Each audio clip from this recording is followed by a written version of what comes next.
For our big budget bike test in 2016, we tested a number of bikes between the £650 and £1,000 mark, which is roughly $800 to $1,400. The bikes we tested included the Cannondale Trail 4, the Diamondback Heist, the Sonda Transmitter, the Saracen Mantra Trail, the Ragley Marley, the Pinnacle Iroko 2, and the Boardman Team FS. The cheapest bike in this group is the Cannondale Trail 4. Cannondale can't really compete with other bikes in this price point on speccing levels, but where they do compete well is with the frame. The front triangle is made from Cannondale's traditional big fat tubing, which gives plenty of stiffness up front. At the back, Cannondale's Save chainstays and seat stays give a slightly more refined ride, and it helps take the sting out of the trail. The only downside of the frame is that the head tube isn't tapered steerer compatible, which really limits upgrade potential. As previously mentioned, the speccing on the Cannondale isn't quite up there with some of the best bikes in this price range. Okay, the RockShox XE30 fork is reasonably well damped at this price, but it's still a QR fork and therefore it is quite flexy, especially with those 30mm stanchions. The WTB tyres aren't the grippiest. They do roll well on sort of dry, man-made terrain, but if it gets wet or you want to take them somewhere a little bit gnarlier, then you are going to struggle there. It's great to see the Shimano gears at this price, however they're not matched by the Tektro brakes, which are a little bit too wooden for our tastes. When the trail gets bumpy, as we mentioned earlier, the ride isn't too bad, with the back end giving a little bit of compliance. Unfortunately, the geometry itself isn't brilliant. The 70-degree head angle, the 100mm stem and the narrow bars really make it quite a twitchy, nervous ride. You could improve things with a shorter stem and wider bars, but there's very little you can do to the head angle. If you're looking for a really capable trail hardtail at quite a budget price, then the Diamondback Heist is definitely a bike worth looking at. At this end of the market, there's probably a little bit less money to develop nice frames, so it's nice to see that Diamondback have gone for a real trail orientation rather than the easier, more traditional cross-country type frame. If you just looked at the spec list, you wouldn't guess how cheap this bike really is. Up front, there's a RockShox Recon fork, which, although it doesn't have a bolt-through axle, is really nicely damped and a real contender for a top fork at this price point. Schwalbe knobby nick tyres give plenty of bite and are nice and aggressive for all-round trail riding in a big range of conditions. And there's Shimano SLX and XT gearing here, something which you'd expect to see on bikes £400, £500 or £600 more expensive. The reach is decent, the head angle's not too steep, and the seat angle means you can also pedal uphill really nicely. It's quite an aggressive character. The only letdown on this though is that the frame is pretty harsh, so you do get rattled around a little bit, especially with those 27.5-inch wheels.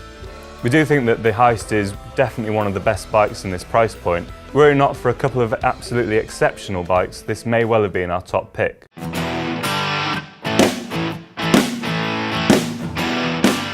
Saracen is one of those UK bike brands that seems to have been around for decades and decades, and this Mantra Trail really is one to keep an eye out for.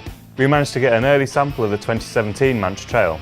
Saracen have made a few subtle changes to the bike for 2017, but perhaps the most noticeable thing was just how light the bike is. At 12.6 kilos and with fast rolling tyres, it's a bike that's really eager to accelerate out of turns, hop over logs and jump over rocks. In terms of geometry, as mentioned, the changes have been subtle, but they are worthwhile. The top tube is 10mm longer while the stem is 10mm shorter, so the overall length from saddle to bar is the same, but you get a longer front centre for better stability at speed. The BB is dropped by 10mm and there's a degree off the head angle too.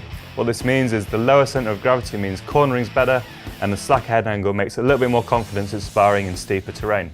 The Racing Ralph tyres roll really quickly and are nice and light. They're perhaps a little bit puncture prone. Up front there's a Suntour Radon fork, which is air sprung, has a bolt through axle and a tapered steerer, and this is a great fork for the money. We've certainly no complaints to see Shimano Deore stop and go systems on this bike. There's a clutch mech to keep the chain in check, and the front mount is banded on, so it's easy to remove if you want to make it a 1x10 system. The Deore brakes are consistent and reliable, and we'd be happy to see them on pretty much any bike in this test. So if you're looking for an all-rounder trail bike for the UK, we reckon the Mantra Trail really is a good option.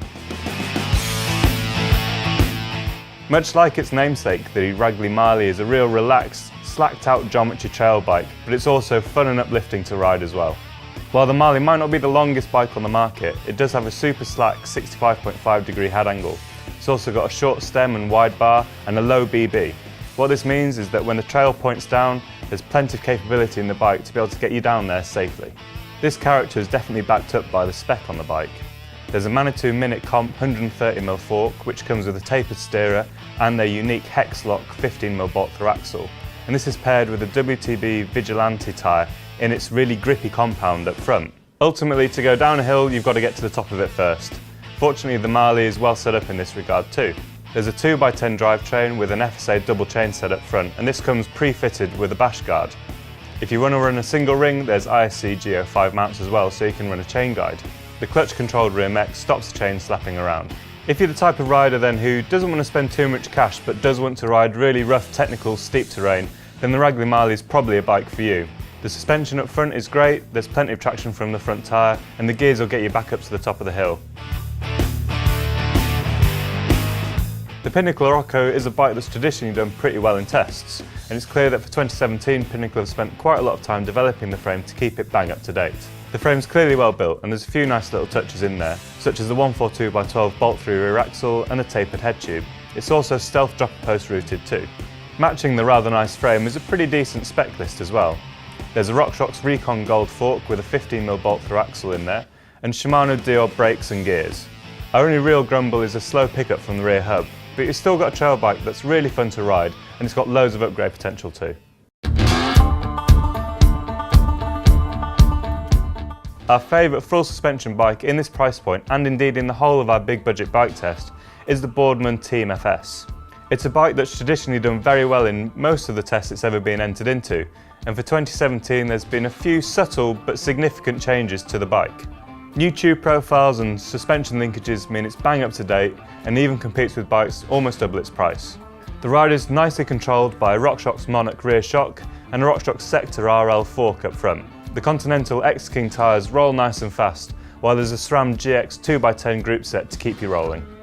Complementing the build is a nice 630mm top tube and 50mm stem, which means that geometry is still up to date. Despite being a complete newcomer to the mountain bike market, the Sonda Transmitter was our highest scoring hardtail bike in this test. What we've got is a really trail orientated, nice and slack, poppy, fun to ride plus hardtail, which takes the sting out of the trail with its big WTB 3-inch tyres. For the money, the spec list is incredible. You've got a RockShox Sector fork with boost spacing, and you've got a full 11-speed SRAM NX group set. The rest of the bike is built up with in-house Love Mud branded kit. There's a short stem, there's a wide bar, and a comfy saddle too. Sonda also offer a wide range of upgrades, such as a RockShox Yari fork or a RockShox Reverb dropper seat post, and they're all ready to go straight from its online shop. To learn a little bit more about the bike, I'll pass over to Guy Kesteven, who's going to tell you a little bit more about how it rides. This category is where we're seeing a big discrepancy between some brands that have dug deep into their ingenuity and got some really modern contemporary points, whether it's geometry, componentry, or the whole plus size thing, and some that have stayed with a more traditional bike, and they're inevitably the ones that have suffered when it comes to trail time. And that's where the Sonda Transmitter comes in. Obviously something of a wild card, even having this in the category, but every time we've taken it onto the trail, the capability those big tyres give you is, you know, just very clearly an advantage when it's rough, when it's rooty, when you're just chucking it about, or maybe you're going into sections too fast. It gets through it, and the geometry is bang up to date in enduro terms. You only got to look at the bike. It's very long front, slack head angle, short stem, big wide bars. And because Sonda work direct, they have a big pricing advantage. And in this case, that gets you a full SRAM NX group set for £850, which is pretty remarkable. I mean, plus tyres do have their drawbacks. You know, they are heavier, they're more puncture prone, and you do have to get the pressures right on them. But once you hit that sweet spot with your pump, they just flow beautifully over the kind of trails that would otherwise kick a hardtail into touch.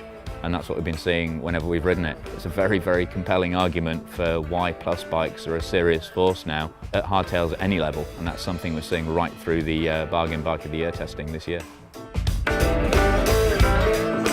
So there we have it. The Sonda is an incredibly well-priced, innovative, plus trail hardtail that really takes the sting out of any trail. The Boardman's clearly had a lot of thought and time put into it, and it's a really competitive full suspension package for any rider. International reviewers might want to look at the Diamondback Heist. It's an incredible bike for the money, and we reckon 2017 could be even better.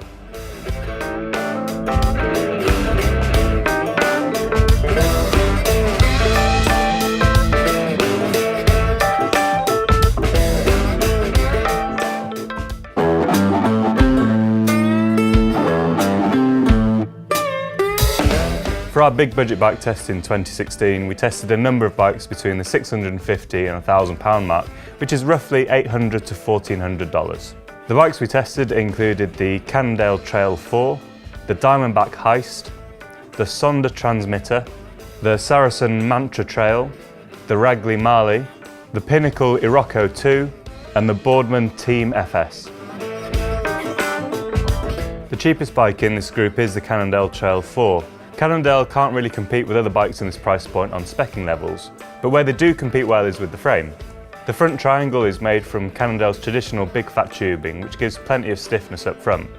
At the back, Cannondale's Save chainstays and seat stays give a slightly more refined ride, and it helps take the sting out of the trail. The only downside of the frame is that the head tube isn't tapered steerer compatible, which really limits upgrade potential.